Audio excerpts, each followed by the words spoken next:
Okay everybody, this is Keith here, Fat Yankee Jerky. So what I'm going to do today is I'm going to show you how to cut a top round steak into London broils, and then what we're going to do is we're going to put it in our slicer, and then we're going to make some great beef jerky. I'm going to give you some recipes on how to make some great beef jerky. So let's get started, my friends. So first of all, make sure you you got your meat nice and washed and cleaned up. So this is a top round. This is Cargill beef. This is from Sam's Club. All this Cargill beef comes out of Nebraska. It's great stuff. Now, there is a right way and a wrong way, obviously, to cut beef when you're making beef jerky, okay? So what I'm going to do here, guys, is what we want to do is we want to take this and we want to just kind of trim all this skin off of here, and trim off as much of the gristle as we possibly can off of this top round, okay? The reason why we do that, guys, and the reason why beef jerky doesn't have any fat on it is because what happens is fat turns to bacteria, and it will rot the beef jerky. So it will lessen the shelf life of a beef jerky, okay?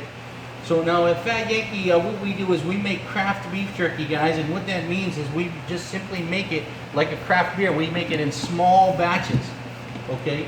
So that's what the craft means. We make it in 6-pound batches, and I'm going to show you today, give you recipes. It's going to be based on our 6-pound batches, similar recipes to the Fat Yankee Jerky, but we're obviously not going to give you those special ingredients, guys, okay? So here's the thing, my friends. So when you're cutting the top round, when we cut the top round, again, we want to make sure we get all of this fat off. You know, normally when we're making a nice steak on the grill, we'd want to leave this gristle on because that's the flavor, right? So some of this is inevitable that you're going to leave it on here, okay? And it just happens that way because there's fat in meat, and that's just the way it is. But the most important thing we want to take off is this silver skin, okay?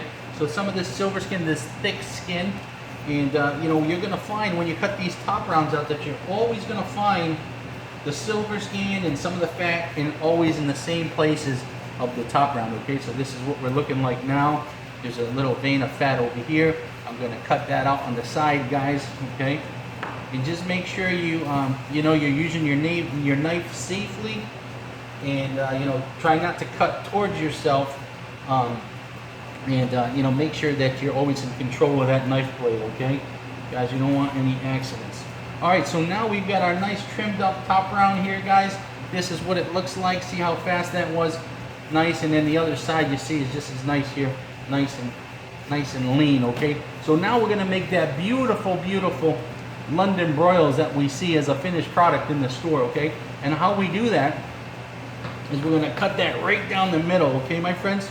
So you're going to see that beautiful London broil steak just like that, okay? See that? That's what you see in the store. That's that beautiful cut of steak, nice and lean. Now, London broil is not a good cooking steak.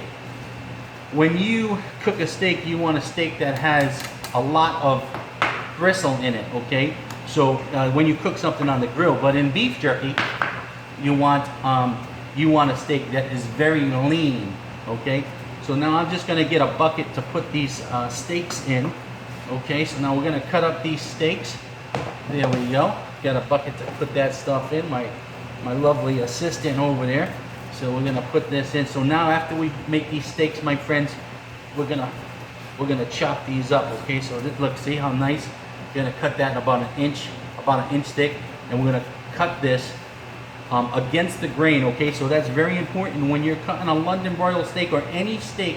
For beef jerky, you're always going to cut it against the grain. So we cut it against the grain when we're chopping it up into steaks, and then when we cut this thinner for beef jerky, we're going to cut it against the grain again. Always against the grain, my friends. Okay, so let me finish. I'm going to chop this up, and then we're going to go over to our slicer over there, and then we're going to slice up the meat for beef jerky and get that ready for marinating, okay? So I'm going to talk about the marinating process here a little bit. And again, you see I'm cutting this all against the grain. See, and the grain's going this way, just like wood. Okay, so I'm going to cut across that. Okay? Nice, and across that grain, okay?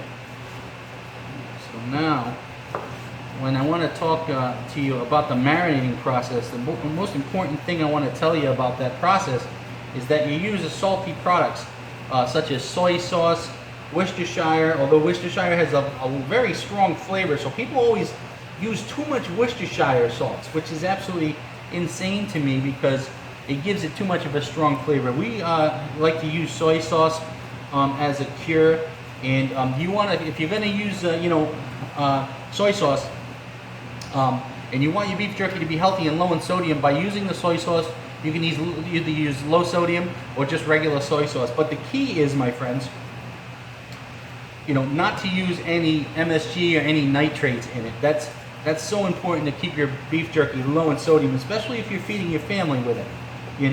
So one of the things about using soy sauce is that the most important thing that you can do, and it's something that we do here at Fat Yankee Jerky, is we marinate our steaks for 2 days, 48 hours, hand toss it after 24. That's one of the most important things you can do. People think you're going to marinate this stuff for 6 hours and it's going to get all the flavor. No, that's not the case. You got to marinate this stuff for 48 hours, and then you put this stuff, hand toss it after 24, and then you put this on the racks, which we'll show you how to do in just a minute. So we're going to need to cut this up, and we're going to get going here. So just sit tight for just a minute. I'm going to get to the slicer, okay? Okay, guys, we're back here. So this is our slicer. This is a Lem's commercial slicer, and this thing actually is absolutely fantastic. So this we've been cutting up some beef jerky prior to this video, so we're going to continue this process. I'm going to show you how to slice your beef jerky. This machine actually does all the work for you. You're going to see the nice thick cut pieces.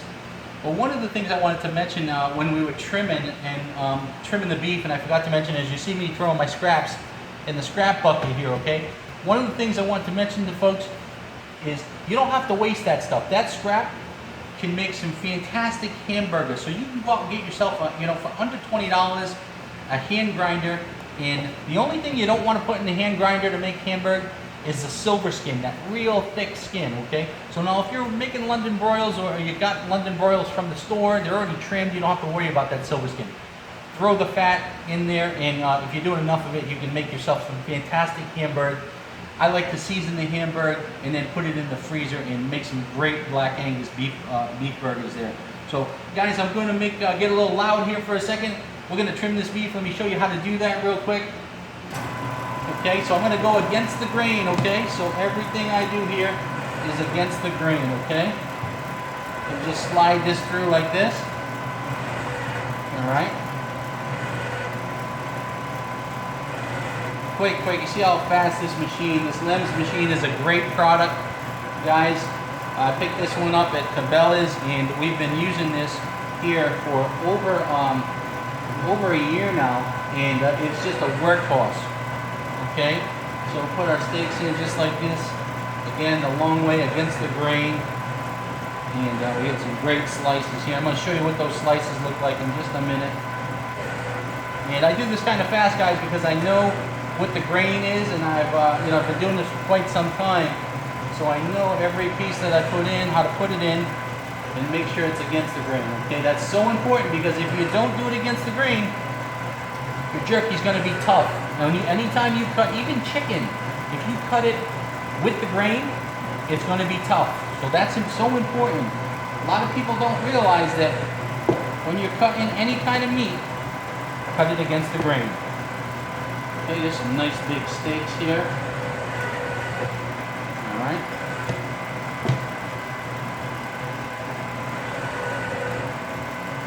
All right, my friends, you see, I'm going to give you a nice close-up of how some of this beef looks. Okay, you see, nice strips, all nice thick strips here. So this is some nice, it's going to make some nice beef jerky, guys. Okay. So now what we're going to do here is that Fat Yankee, again, we marinate this in small batches, 6-pound batches.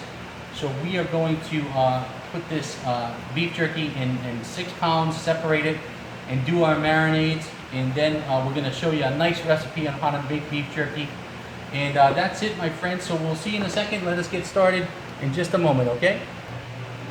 Okay, everybody, we're back. Fat Yankee here. So we're gonna make the beef jerky now. We're gonna marinate it, and again, we want to marinate this for 48 hours. Okay, so we've got our strips of top round black Angus beef cut nice and thick. Okay, so this is a 6-pound batch. As I mentioned before, this is again 6-pound batches we make it in. That's why we call it craft. So we'll make many of these 6-pound batches, but for demonstration purposes, I am going to show you how to make some beef jerky here. We're going to do a simple teriyaki recipe, and then you guys got to look for my other recipes we're going to put out there. And so this is 6 pounds. Now, if you're doing 2 pounds, my friends, you're going to obviously cut the ingredients by 1/3. Okay, so I'll go over that as I put it in. But the first ingredient we're going to put in here, guys, is teriyaki sauce, obviously. Okay, so I'm going to use 3 cups for this 6-pound batch. You're going to use a cup. Okay. So let's get our teriyaki sauce in here. 1, 2, and 3. Okay, so that is our first ingredient. And you can use any kind of teriyaki sauce you like. We choose to use Kikkoman here at Fat Yankee Jerky. It's great flavor. It's a product that's been out for a long time. Okay. So now we're going to add some seasoning to this. We're going to do some garlic powder in this as well. Again, my friends, so I'm going to add 3 tablespoons of garlic powder here. Again, if you're doing 2 pounds, you're going to use 1 tablespoon of garlic powder. Now, my friends, when I cook, you know, it is not an accurate science, okay? So there's a little bit of a pinch here and an extra pinch there. So again, so if you go over a little bit, don't get discouraged, don't get disappointed. It's all good. It'll just add more flavor to it. So again, teriyaki would add some brown sugar to this, okay? So I'm going to put in this, I'm going to put 1½ cups of brown sugar. So I'm just going to make sure that I rinse this out real quick first, okay? And then I'm going to dry this off before I put it in my brown sugar. And again, 1½ cups of brown sugar. If you are doing 2 pounds, again, that is ½ a cup for you, okay? So let me rinse this out again and get this ready for our next ingredient. Okay, so we've got our 3 ingredients in here now. What we're going to do is we're going to add to this, we are going to add some Worcestershire sauce, okay? So Worcestershire sauce is a salty ingredient, again, that cures our beef jerky. On this, we're going to use 1/4 cup, okay? So you can see, let me grab my 1/4 cup here. Perfect, perfect, perfect. Oh, that's 1/3. 1/4 cup of Worcestershire sauce, okay? So we're going to put that in there. And then again, you're going to use 1/3 of that if you're just doing about a couple of pounds, okay, my friends? Let me rinse that out. Okay, so now what we got here for our next ingredient is we're going to use soy sauce. As I mentioned before, my friends, we don't put any MSG or nitrates, okay? So the cure for this thing has got to be a salty combination. So this is the soy sauce that we use along with the teriyaki sauce to cure this. And we're going to use, in this 6-pound batch, we use 1/2 cup of soy sauce, okay? So there we are. Use 1/2 cup of soy. Put that in there. Alright. Now that's our soy sauce. And so we're making a nice teriyaki beef jerky here. And then, now this is the key ingredient, my friends. This is what makes the teriyaki so absolutely delicious and tender, is the honey that we add to this. And honey is actually a preservative as well. A lot of people don't know that. So we're going to add some honey to this. And again, it doesn't have to be any fancy honey. It can be a clover honey that you can put in this recipe. And for this recipe, we're going to do 1½ cups. So if you're doing a couple pounds, again, that's just about 1/2 cup for you, okay? I'm going to put 1½ cups of honey here. And this is going to make this delicious. All right, so there's 1 cup, my friends, and then 1/2, okay? So this is our honey, and we are going to put this in here like that. Let me grab a spoon, grab all this delicious honey out there, make sure that goes into the pan, okay? So now this is what we use for our marinade. This is our teriyaki recipe. Now this is actually complete, okay? So now this is obviously isn't exactly our teriyaki recipe, my friends. You know, this is Fat Yankee Jerky, so we can't be giving our recipes away, right? So these recipes are generation to generation old. I think they were found with the Dead Sea Scrolls. That's how old they are. So, so just kidding, my friends. But listen, this is a great teriyaki recipe. You got to try this. Now I'm going to mix this up with my hands. That's why I got my gloves on. And what we're going to do here is we are going to mix this up. We're going to let it marinate for 48 hours inside the refrigerator. Okay. So look for the part 2 video. We're gonna show you how to cook this process at a couple of days here. So we gotta let this sit and get into the juices. And I'm gonna see you back here soon, I hope. And we're gonna finish this off by cooking it. We're gonna show you the Florida Department of Agriculture way to make beef jerky. The safe way to make beef jerky for your family. That's the most important thing. You know, a lot of people make beef jerky, but they're not bringing it up to temperature, the right temperature. They're not doing what they should do to prevent any bacteria or anything from growing inside the beef jerky after it's cooked and left out, you know, to be on the shelf. So guys, we're going to show you the right way to do this, the right process to do it, and more importantly, the safe way to do it. So thanks for watching. We'll see you in part 2. This is our teriyaki. Again, look for my other recipes. Like the video, please, and subscribe to our channel. We're going to be putting some great recipes out there. We'll see you in a couple of days. We're going to finish off this beef jerky. We're going to get to eat it. That's the most important thing. Nice and warm coming out of the dehydrator. That's the best time to eat it, my friends. Fat Yankee Jerky. We'll see you in a couple of days.